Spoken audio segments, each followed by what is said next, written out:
Esta es una de las últimas enseñanzas, diría ya la última de las enseñanzas sobre las sendas antiguas, quienes han venido estando expuestos a estas enseñanzas. Hemos visto que son las sendas antiguas, que son verdades, que como hijos de Dios nunca debemos olvidar. Recordemos que son esos senderos por los cuales el Señor nos ha puesto para transitar en nuestro peregrinaje. La última enseñanza que vimos fue acerca de la fe. Allí tratamos 3 puntos. Hablamos del significado de la fe, hablamos de los elementos que tiene la fe, hablamos del objeto sobre el cual se deposita la fe, o sobre el que descansa la fe. Y hoy nos corresponde ver el último punto, o el último en la última enseñanza que vimos, que es el producto de la fe. El producto de la fe. Y aquí nos respondemos, ¿qué se espera que produzca la fe en quien es depositada? Para ver esta última generalidad sobre el producto de la fe, vamos a desarrollarla en lo que llamamos la seguridad de salvación. Entonces, si pudiera poder ponerle un título allí a esta enseñanza, sería Fe y Seguridad de Salvación. En el versículo base de nuestro sermón se encuentra aquí el profeta Jeremías en una circunstancia muy difícil. Dice al comienzo de este capítulo, usted puede leer allí en el versículo 1, que era el año 10º de Sedequías, uno de los últimos reyes que estaría en Judá después de que fueran en el cautiverio de Babilonia, llevados cautivos. Y también sabemos que era un rey malo. Sedequías venía de una línea de los últimos años en que se venía diciendo que era un rey malo ante los ojos de Dios. Pero no era únicamente la caída del reino de Judá y el estar delante de un rey malo lo que a Jeremías lo atormentaba, sino que adicional a esto, usted puede leer que en Segunda de Reyes 25 se dice que había una gran hambruna en la ciudad. Entonces, estaba Judá sitiada por Babilonia, habían cerrado las fronteras, no había paso de alimentos, estaban pasando por una gran hambruna en estos tiempos. Y adicional a esto, estaba encarcelado el profeta, porque había profetizado que vendría la caída y que también el rey iba a ser muerto. Bueno, de hecho iba a estar reportado también a Babilonia, ¿no? Entonces, usted puede ver que era una situación muy difícil para el profeta en medio de esto. La Biblia dice que en medio de esta situación, Dios le pide a Jeremías que compre una heredad. Podemos leer allí, Jeremías 32, versículos 7 y 8, dice: He aquí que Anameel, hijo de Salum, tu tío, viene a ti diciendo: Cómprame mi heredad que está en Anatot, porque tú tienes derecho a ella para comprarla. Y vino a mí, Anameel, hijo de mi tío, conforme a la palabra de Jehová, al patio de la cárcel, y me dijo: Compra ahora mi heredad que está en Anatot, en tierra de Benjamín, porque tuyo es el derecho de la herencia y a ti corresponde el rescate. Cómprala para ti. Entonces conocí que era palabra de Jehová. Note esto, el profeta estaba recibiendo una orden de Dios para que comprara una heredad en medio de una tierra que iba a ser conquistada. ¿Usted compraría una tierra así, hermano, sabiendo que prontamente iba a ser conquistada? No tendría sentido, ¿no? Es como si le dijeran o le apareciera un anuncio: se vende lote 6x12 grande esquinero en Kiev, capital de Ucrania. Usted no lo compraría, al menos de que fuera un ruso. Sería una mala inversión o a menos una mala forma de invertir la plata. Entonces nos preguntamos por qué Jehová le pidió esto a Jeremías. ¿Qué sentido tendría comprar un terreno que sería invadido por lo que en su momento era el imperio más grande del mundo? Esto era algo que parecía difícil de entender, pues aún Jeremías reconoce la maldad que había cometido este pueblo al apartarse de Dios, y él da sentido al juicio que se venía. Usted puede leer allí en versículos 22 y 23. Allí Jeremías reconoce que era por el juicio de Dios que vendría esta prueba difícil para este pueblo. Dice allí: le diste esta tierra, de la cual juraste a sus padres que se la darías, la tierra que fluye leche y miel, y entraron y la disfrutaron, pero no oyeron tu voz, ni anduvieron en tu ley. Nada hicieron de lo que les mandaste hacer. Por tanto, has hecho venir sobre ellos todo este mal. Entonces, además de lo que se avecinaba, Jeremías sabía que no era la conquista de Babilonia lo más preocupante de la situación, sino que esta ciudad iba a ser objeto de juicio de Dios. ¿Cómo podría escapar de ese Dios airado que había sido misericordioso con ellos y que, a pesar de haber cumplido la promesa de una tierra prometida, decidieron apartarse de él y servir a otros dioses? Babilonia venía, hermanos, seguro, pero Dios estaba aplicando su juicio sobre esta ciudad. Es por esto que Jeremías, en el versículo 25, después de haber obedecido y comprado el campo, ora al Señor y le pregunta: ¿cuál había sido la razón para hacer esto? ¿Por qué me pediste que actuara en contra de mi razón e hiciera algo que en esas circunstancias nadie haría? ¿Por qué comprar un terreno sobre la ciudad que sería objeto del castigo de esta nación? Usted puede leer allí que dice: oh Señor Jehová, y tú me has dicho, cómprate la heredad por dinero y pon testigos, aunque la ciudad sea entregada en manos de los caldeos. Y después de esto usted puede ver una respuesta hermosa de Dios, revelando una promesa grande al pueblo, donde en el versículo 29 al 35 empieza a recordarle a Jeremías la razón de su juicio, de todas las maldades que habían cometido. Del 36 al 44 vuelve a mostrar su mano misericordiosa, aún en ese juicio. Y es aquí donde usted puede leer una declaración que es preciosa para los que son hijos de Dios, los que somos hijos de Dios, y es la promesa de un nuevo pacto al pueblo suyo, que se encuentra en el versículo 40. Voy a leerlo porque es importante que leamos esta parte. Y haré con ellos pacto eterno, que no me volveré atrás de hacerles bien, y pondré mi temor en el corazón de ellos para que no se aparten de mí. Qué hermosas palabras. Simbólicamente, la heredad comprada representaba la esperanza que debía tener Jeremías y el pueblo de Judá de que serían vueltos a su tierra, pero también hacía alusión a una promesa grande para el pueblo del Dios, un pacto que haría con aquellos que son de su pueblo. ¿Cómo no sentirse seguro después de escuchar estas hermosas palabras de Dios? La promesa de un nuevo pacto en donde Él no se apartaría de nosotros. Jeremías puede que no haya recibido la tierra que él compró, pero tenía la consolación de un pacto más grande, y es que el Señor volvería a su pueblo a traerlo a Él.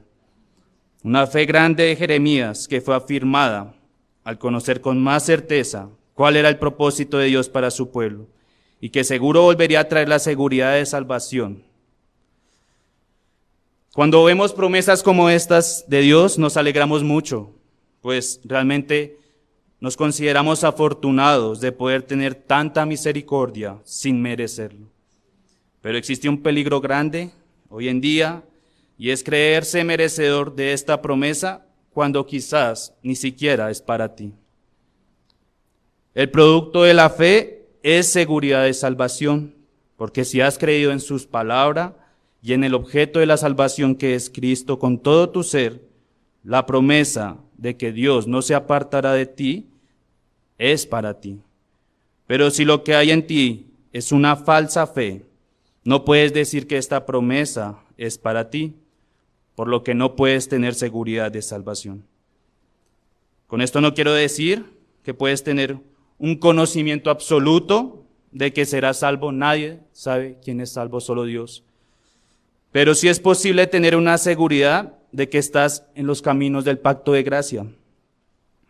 Por ejemplo, quienes han iniciado una carrera profesional, enfermería, negocios internacionales, diseño de modas, administración, en el primer semestre no están seguros de que se van a graduar de esto, ¿no? Pero después de que avanzando el tiempo, van pasando materias, se van dando cuenta de que posiblemente lo logren. No tienen el título, pero ya van avanzando en su seguridad de que podrán lograrlo. Semejante a esto es la vida o la carrera que emprendemos todos nosotros. Tal vez no tengamos una seguridad completa de que seremos salvos, pero sí podemos ir avanzando y creciendo en esto. ¿Cómo saber si mi seguridad de salvación es verdadera? ¿Cómo sé que no estoy siendo engañado por mi pecado o el diablo para creer que soy salvo cuando en realidad no lo soy? Y para poder indagar un poco más en esto, vamos a ver dos aspectos sobre lo que llamamos seguridad de salvación. Dos aspectos sobre la seguridad de salvación. En primer lugar, veremos el significado de la seguridad de salvación. ¿Qué quiere decir seguridad de salvación? ¿Es bíblica la seguridad de salvación? Y en segundo lugar, veremos peligros de una mala enseñanza acerca de la seguridad de salvación. Peligros de una mala enseñanza sobre la seguridad de salvación. Empecemos entonces a ver el primer punto, el significado de lo que es seguridad de salvación. Berkov, en su teología sistemática, encuentra dos significados que puede tomar la seguridad de salvación. En primer lugar, hay una seguridad objetiva. Una seguridad objetiva que es aquella certeza o convicción de que Cristo es todo lo que declara ser y que hará todo lo que promete. Tiene que ver más con ese asentamiento sobre la verdad que se basa en la aceptación de la Biblia como palabra infalible. Es creer que la palabra de Dios es verdad, que Cristo puede salvar al pecador. Es una seguridad objetiva sobre la Biblia. La segunda es una seguridad subjetiva, que forma o que sirve más como garantía y protección al alma. Es la convicción de que cada creyente como individuo puede tener sus pecados por perdonados y salvada su alma. Entonces, hay dos tipos de seguridad, objetiva o subjetiva, y la que vamos a tratar o de la que se relaciona a la seguridad de salvación es la segunda, que es la subjetiva. No es aquella que da por ciertas las promesas de Dios, sino que es aquella que se apropia de manera personal de estas promesas. Usted puede leer la Biblia como lo hicimos hoy, encontrar una promesa de Dios en la palabra de Él y tomar por cierto que esto se cumplirá. Y esto sería objetivo, pero subjetivo es apropiarse de esta promesa como individuo, tomarla para sí. Aquí es necesario reconocer que una depende de la otra, pues quienes asumen una actitud crítica con respecto a las verdades reveladas en la Escritura, y sin embargo se regocijan en una supuesta seguridad de salvación, se están engañando. Si tú no crees en la palabra de Dios, que es verdad, y que las promesas que en ella están se cumplirán, no puedes tener seguridad de salvación. Si quieres tener seguridad de salvación, debes realmente creer que este libro es la palabra de Dios. Así vengan muchas personas queriendo añadir o quitar lo que ya está revelado, o busquen tergiversar los relatos para que sean más creíbles según ellos. Nunca deben dudar ustedes, hermanos, nosotros nunca debemos dudar que esta es la palabra de Dios. Tal como lo hemos visto, como se ha revelado, como lo vimos en nuestras enseñanzas anteriores, la palabra de Dios tiene autoridad en sí misma y debe ser creída por esto, porque Dios la mandó. No necesitamos de alguien más para que le dé autoridad. Así vengan locos que de vez en cuando digan que existen los extraterrestres o que se van a levantar profetas que van en contra de la palabra de Dios. Nunca debes dudar que esta, tal cual como está hoy, es la palabra que Dios ha dado. Adicional a esta seguridad, debes saber que el creyente también puede tener certeza de que está en un estado de gracia.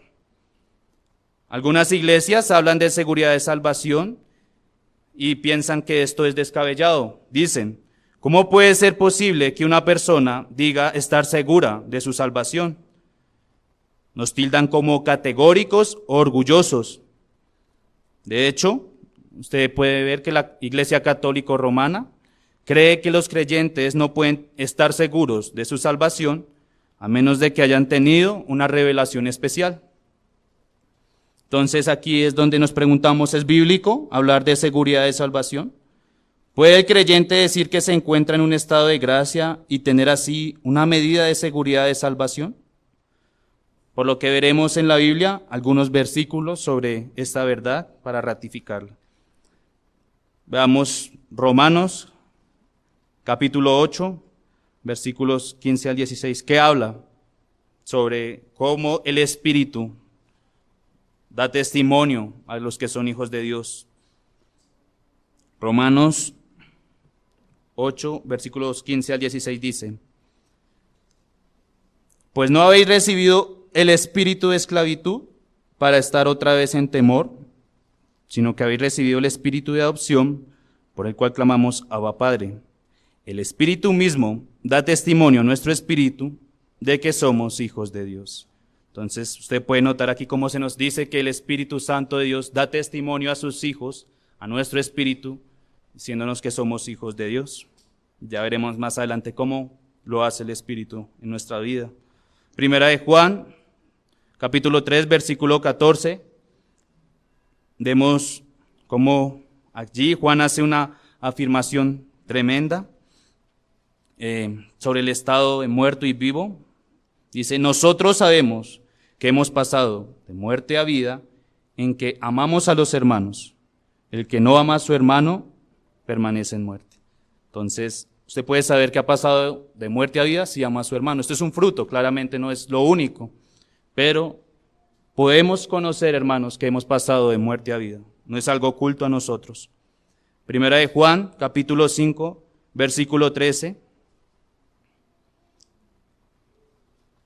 Dice allí, estas cosas os he escrito a vosotros, que creéis en el nombre del Hijo de Dios, para que sepáis que tenéis vida eterna, y para que creáis en el nombre del Hijo de Dios, para que sepáis que tenéis vida eterna.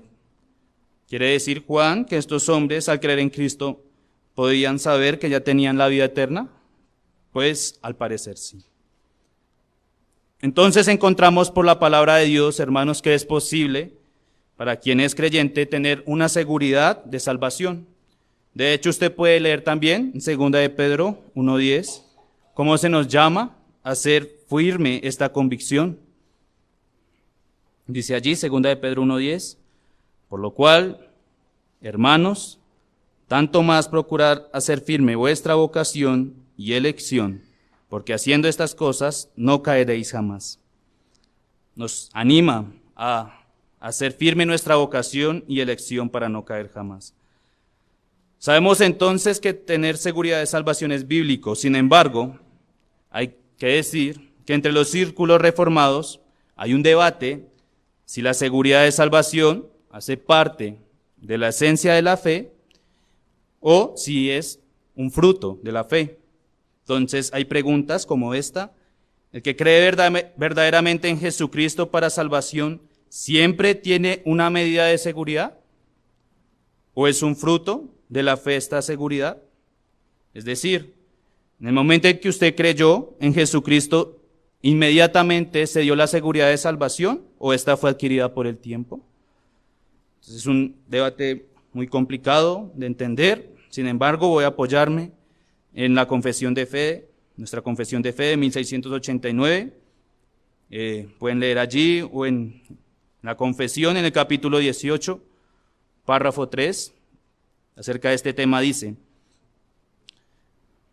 Esta seguridad infalible no pertenece a la esencia de la fe hasta tal punto que un verdadero creyente no puede esperar mucho tiempo y luchar con muchas dificultades antes de ser partícipe de tal seguridad.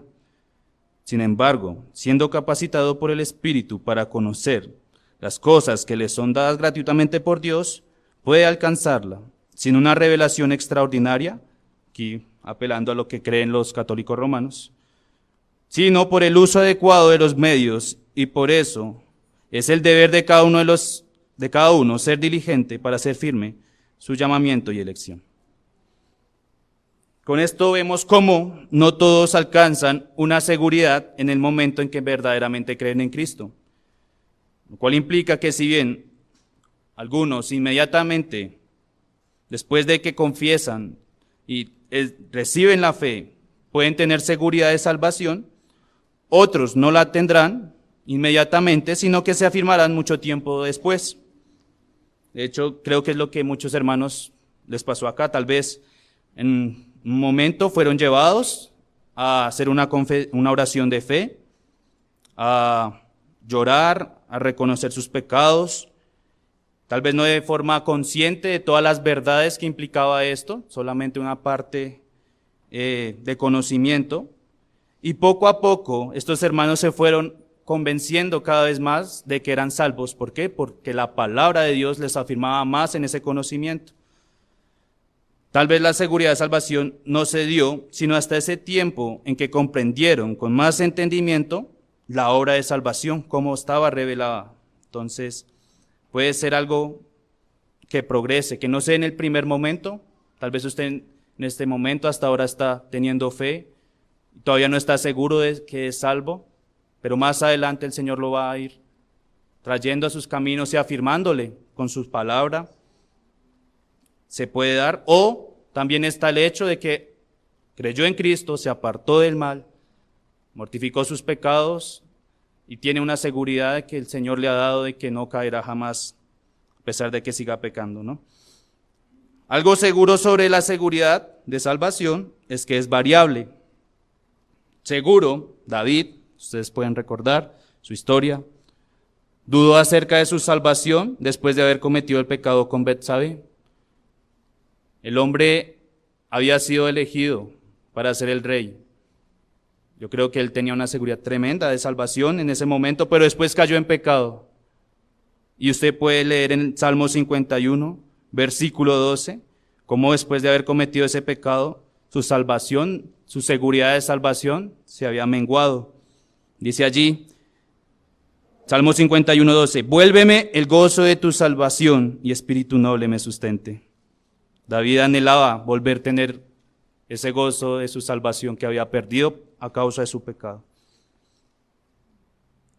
También en el Salmo 31, 22, usted puede leer que David dice, decía yo en mi premura, cortado soy de delante de tus ojos, pero tú oíste la voz de mis ruegos cuando a ti clamaba. Él decía en su premura, cortado soy de delante de tus ojos, ya no soy del pueblo tuyo. Esto no quiere decir que David haya perdido completamente la seguridad de salvación, seguramente después Dios se la daría nuevamente, lo afirmaría, pero sí tiene altibajos esta seguridad. Es por esto que así como puede declinar, también puede fortalecerse. Y es lo que dice la confesión de fe cuando habla de ese uso adecuado que debemos darle a los medios y de hacer firme el llamamiento y la elección.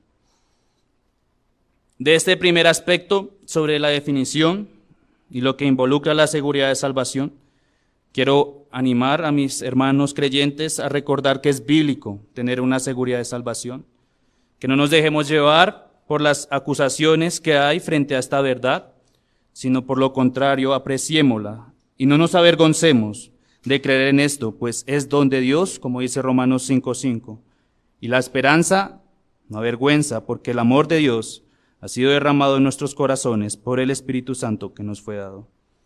Pero también tengamos cuidado de haber reclamado el diploma sin haber aprobado las materias de un verdadero peregrino.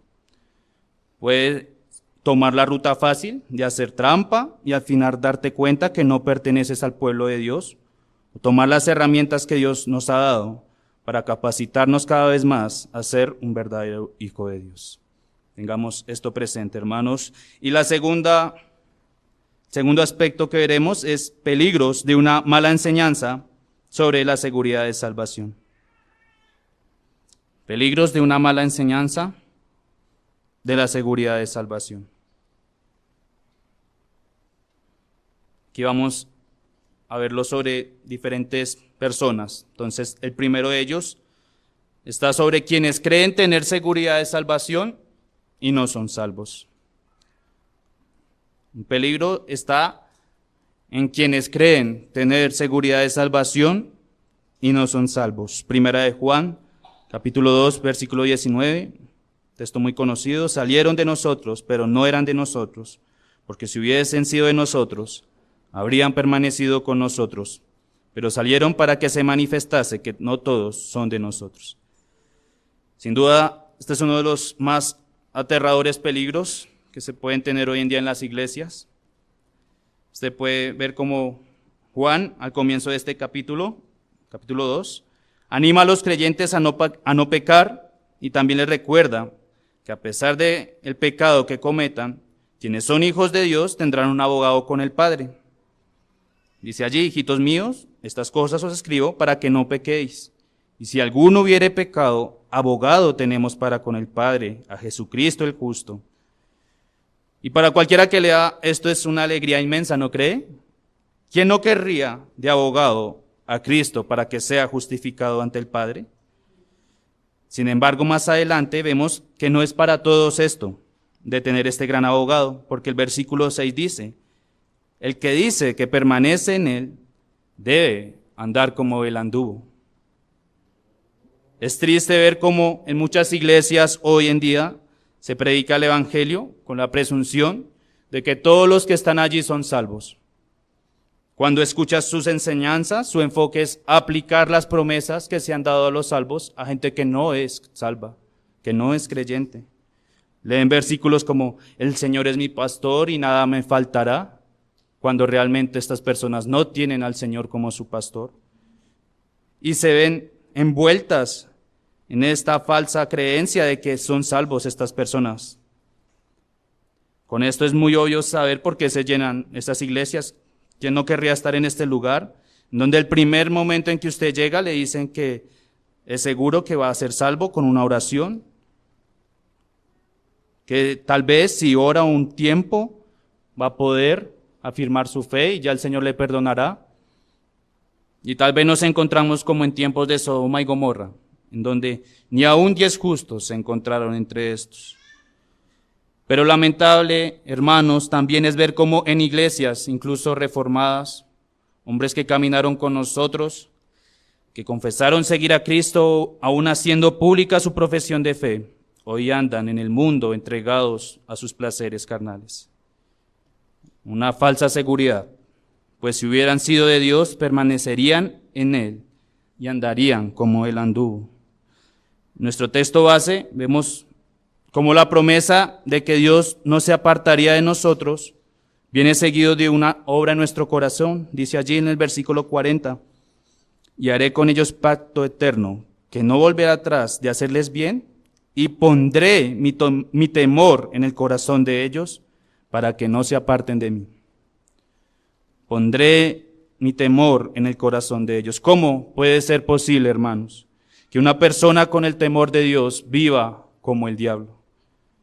En la iglesia parece un santo,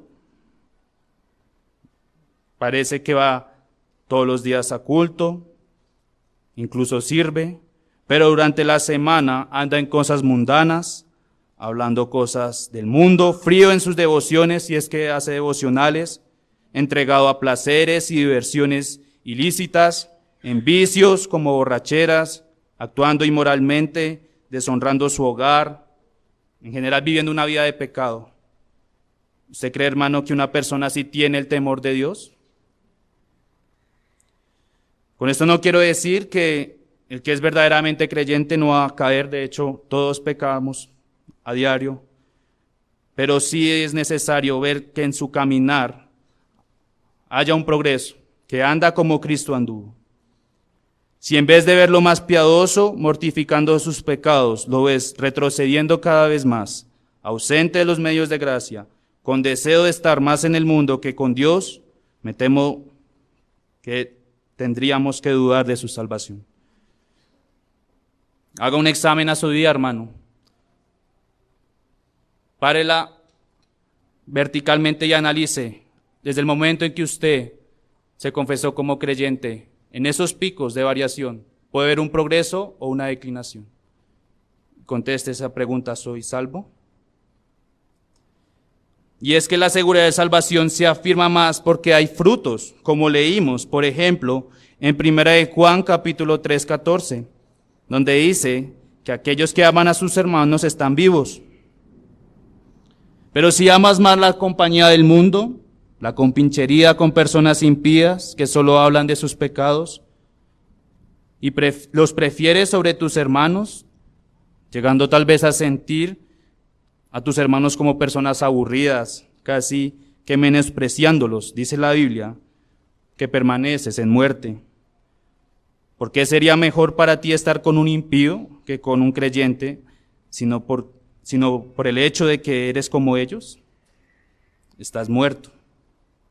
Si podemos seguir revisando cada uno de los aspectos de nuestra vida y encontrar que quizás la seguridad que tienen estas personas es semejante a la de un arminiano, puesta en ritos vacíos que solo son placebo para calmar una conciencia que lo acusa de pecado. ¿Cómo la iglesia puede saber que alguien es salvo? ¿Porque lloró en un culto?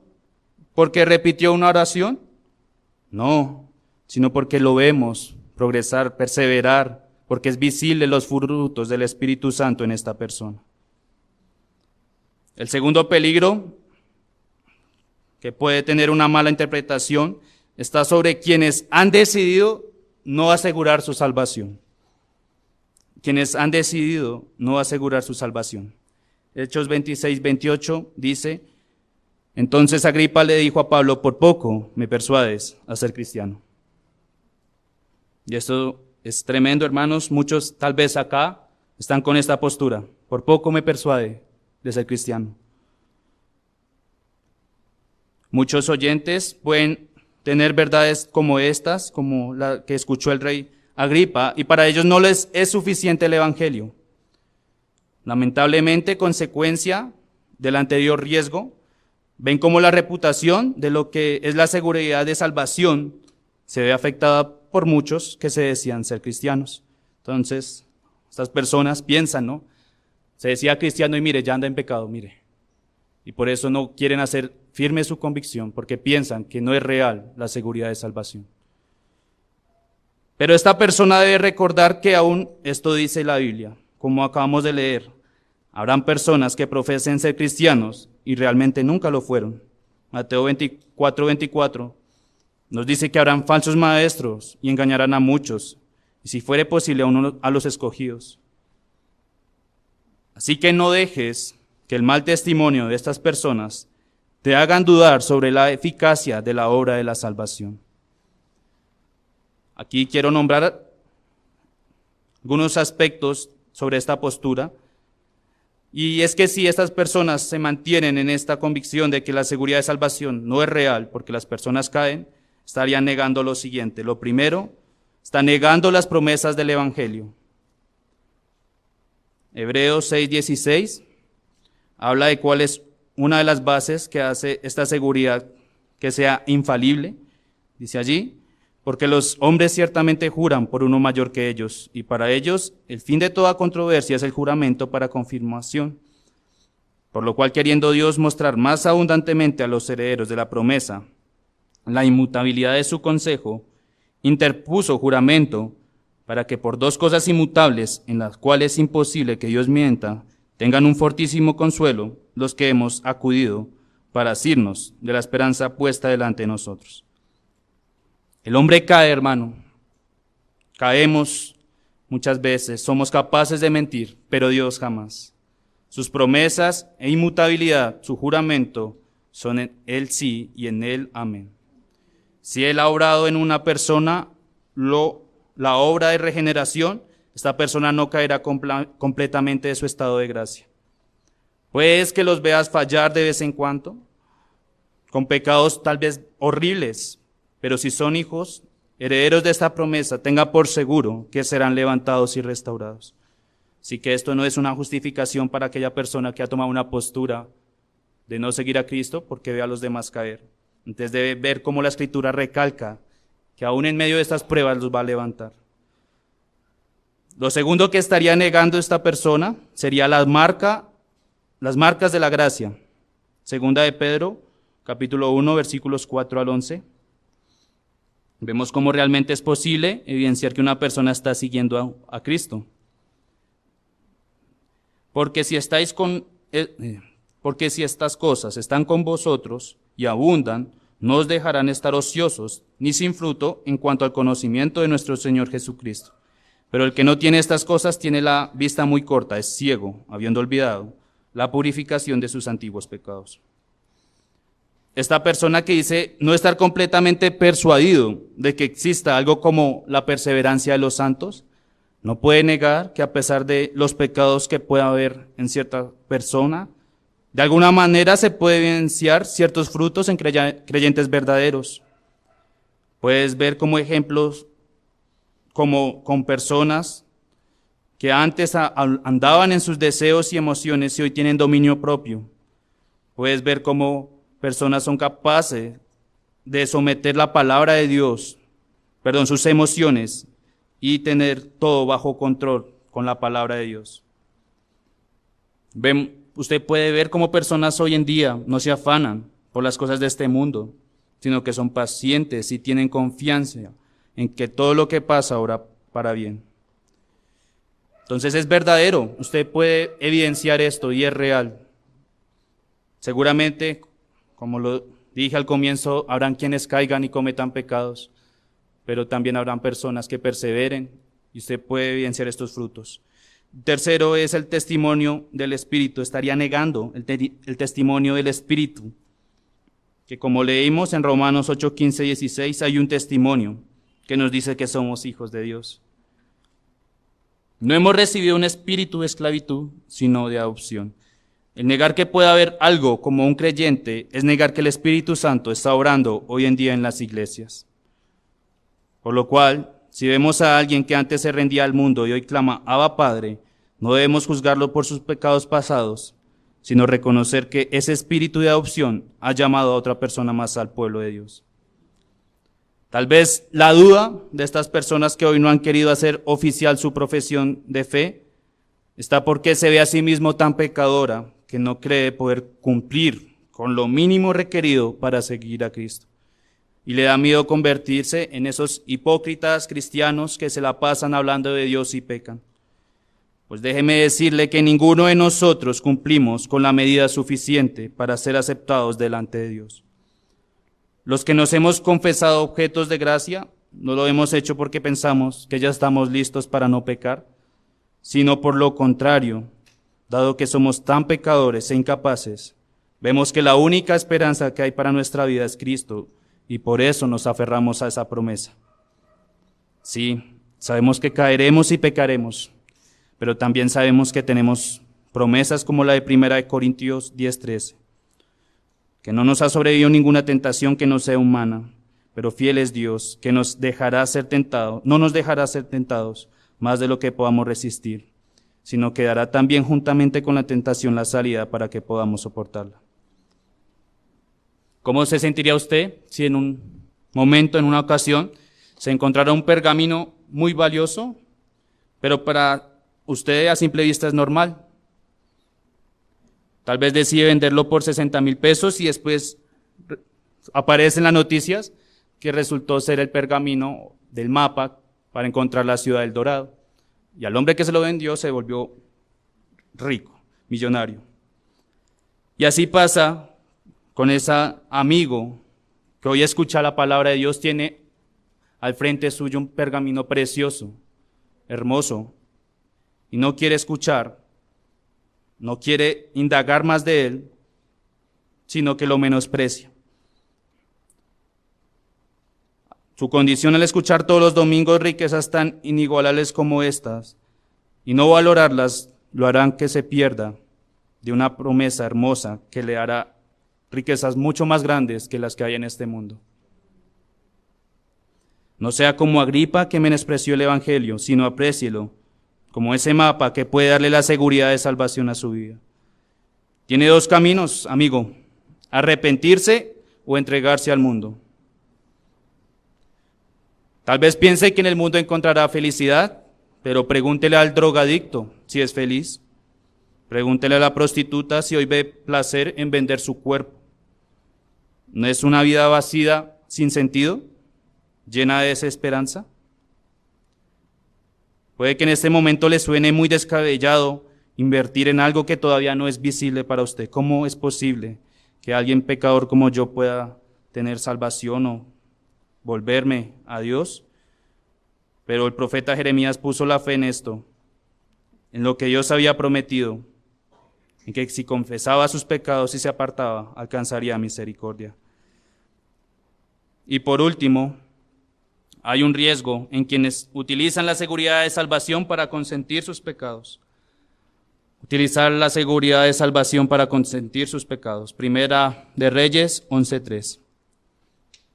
Aquí hablando sobre Salomón. Y tuvo 700 mujeres, reinas, y 300 concubinas, y sus mujeres desviaron su corazón. Y cuando Salomón era viejo, sus mujeres inclinaron su corazón tras dioses ajenos, y su corazón no era perfecto con Jehová, su Dios, como el corazón de su padre David, porque Salomón siguió a Astoret, diosa de los sidonios, y a Milcom, ídolo abominable de los amonitas. E hizo Salomón lo malo ante los ojos de Jehová, y no siguió cumplidamente a Jehová como lo hizo David su padre. Siempre habrá un debate sobre esto, ¿no? ¿Fue Salomón salvo? ¿Sí o no? Quizás solamente en la eternidad lo sabremos, pero ¿cómo cree que estaría Salomón en sus últimos días, en su lecho, sabiendo el pecado que había cometido? ¿Y cómo se desvió su corazón por amar a las mujeres de naciones idolátricas? ¿Cómo podría tener salvación en esos últimos días? Probablemente no lo haría, hermano, pues fue en su vejez que empezó a andar en esos pecados. Y esto no estamos ajenos ninguno de nosotros. A veces cuando nos sentimos seguros tenemos ciertas libertades, ¿no? Y si no tenemos cuidado, podemos vernos envueltos en estar consintiendo pecados que a simple vista parecen menores, pero que de igual manera, si no se confiesan, nos causarán mucho dolor. Puede pasar que al igual que el caso anterior, por la caída de un pastor o alguna persona de renombre, seamos tentados a enfriarnos, como dice 2 de Pedro 3:17. Así que vosotros, oh amados, sabiendo de antemano, guardaos, no sea que arrastrados por el error de los inicuos, caigáis de vuestra firmeza. Entonces, si cae una persona de renombre con el pecado de la borrachera, entonces yo también puedo hacerlo. No es así, hermano. Quizás hemos permitido que algunos pecados hagan parte de nuestra vida y no hemos querido mortificar. Hay una práctica que es muy frecuente en las personas que van de turismo, el buceo, y hay uno que es buceo con tiburones, ¿no? Entonces, sumergen en una jaula y estas personas están seguras. Pero también hay unas aperturas en donde usted puede sacar la mano, ¿no? Y a veces pareciera que estamos jugando con nuestros pecados igual, sacando nuestra mano de vez en cuando, tentando, esperando a ver si nos coge el pecado, jugando con la muerte, tentando nuestra suerte con el peligro que en cualquier momento el tiburón del pecado arranque nuestro brazo y nos deje inconscientes. La seguridad de salvación no es una jaula que me permite tener la libertad de pecar, sino que por lo contrario, buscará que me aleje de las fauces del pecado, aborreciéndolo a este y odiándolo. No quiera ser como Salomón, hermano, del cual no se sabe con certeza si hizo o no parte del pueblo de Dios por causa de sus pecados, sino arrepiéntase y confiéselo. Deje de jugar con su salvación. Vamos a ver unas aplicaciones de este tema. Y lo primero que quiero decir, hermanos, es: ¿no son hermosas las promesas de Dios? Hace poco vimos con algunos hermanos una película sobre el hombre que inventó la bomba nuclear.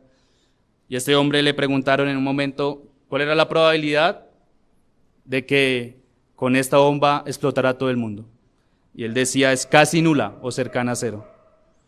Yo no sé, hermano, pero yo no hubiera podido dormir con esa probabilidad. A mí deme un cero absoluto. Pero así no es con Dios. Él no juega a los dados. Si Él ha prometido que no se apartará de quienes son sus hijos, no lo hará. Si Él ha prometido que no cesará de hacerle bien a su pueblo, que pondrá el temor de Él en sus corazones, lo hará. Qué feo es esa doctrina del arminiano, con el temor de que la salvación no depende de Dios, sino que hay una dependencia de cada persona. Creo que es imposible tener seguridad de salvación así. Estaríamos desesperados por todo el día tratar de obedecer la ley. No podríamos decir palabras como, y el Señor me librará de toda obra mala y me preservará para su reino celestial. Olvidaremos la fidelidad de Dios, como dice 2 de Tesalonicenses 3:3, pero fiel es el Señor que os afirma y guardará del mal. Sin las promesas de Dios estaríamos llenos de dudas, hermanos, cayendo quizás en ritos como en la iglesia tradicional para tranquilizar nuestra conciencia, no siendo capaces de ver la riqueza que hoy tenemos a nuestro alcance. Así que apreciemos estas promesas de corazón, amémoslas, pues son nuestra fortaleza, nos da seguridad y nos ayuda a avanzar en este reino. Pero hermano, qué espantoso es ver cómo teniendo promesas tan bellas como estas, existan personas que se confiesen creyentes y andan en pecados. ¿Cómo es posible que se dicen ser nuestros hermanos y hoy en día los vemos muy juiciosos, con ritos para aliviar su conciencia, pero llenos de pecado? Solo es que ore unos minutos, vaya a la iglesia, ofrende, y ya con eso me siento seguro de que soy salvo.